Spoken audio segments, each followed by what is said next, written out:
Concepts in a Teacup by HS Consultancy, presented by Harry Sewell. The hidden curriculum. I'll be talking about what it is and also why it's relevant to the work we do in social justice. So some of you might know that the concept of the hidden curriculum has been around for a while. However, Philip Jackson is often credited with having coined the term in the 1960s, 1968 in some of his writings. Now, what is it? The hidden curriculum relates to values, assumptions, ideas that are woven into the fabric of education institutions from very early education through to later years that aren't stated explicitly but are so consistent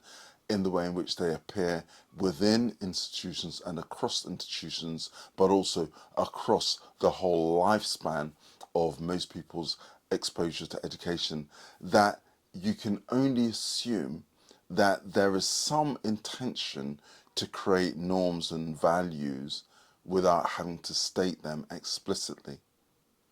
The hidden curriculum might show up as follows. If you think about gym wear that girls were expected, and I know it's changing over time, but girls will have been expected to wear, those very short pleated skirts or those tucked in shorts, that boys didn't have to wear anything like that. And what kind of messaging would it have been given both to girls and to boys about the way in which girls are supposed to dress and be in society and the way in which they're supposed to look?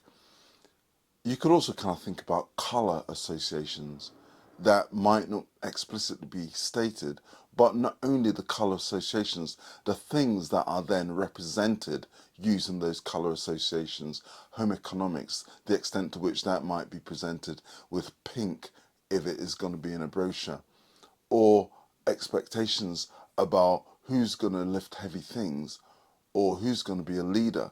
Things that aren't stated explicitly that this is the expectation of boys,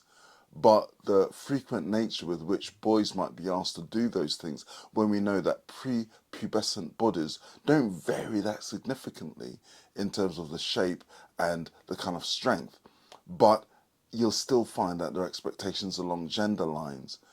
And again, that's a way of giving hidden messages about what we're going to be expecting of you in future.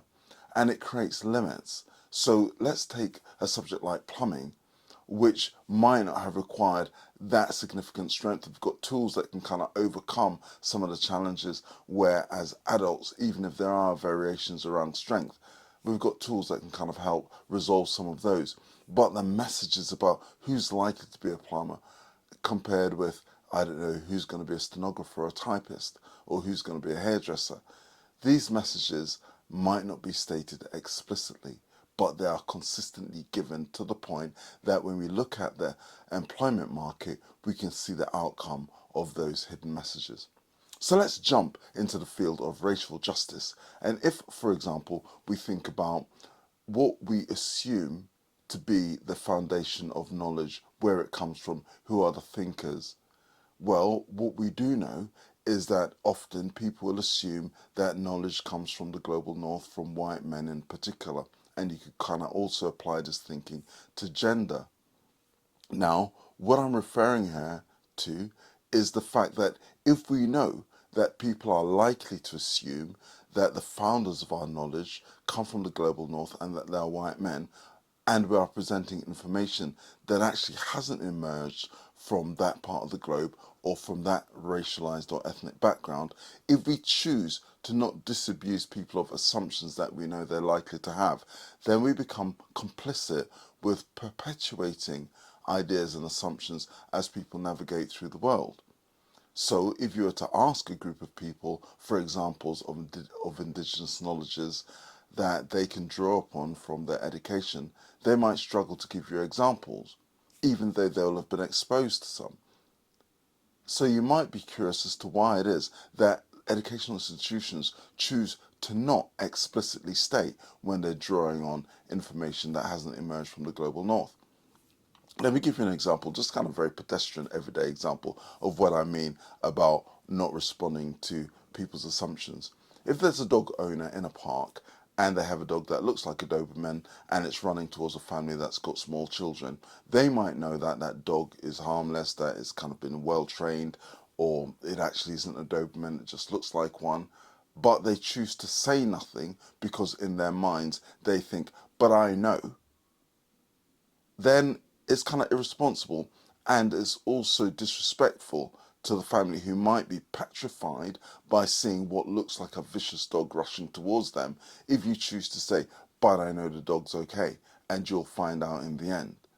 In a way, that's what our educational institutions will often do.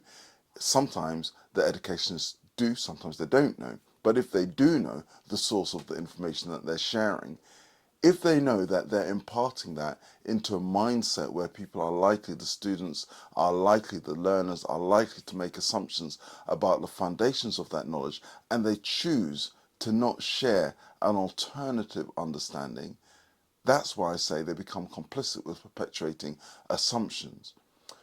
And therefore, you can only assume that there is some level of intent to not disrupt the assumptions, to not have this widespread assumption about where knowledge comes from.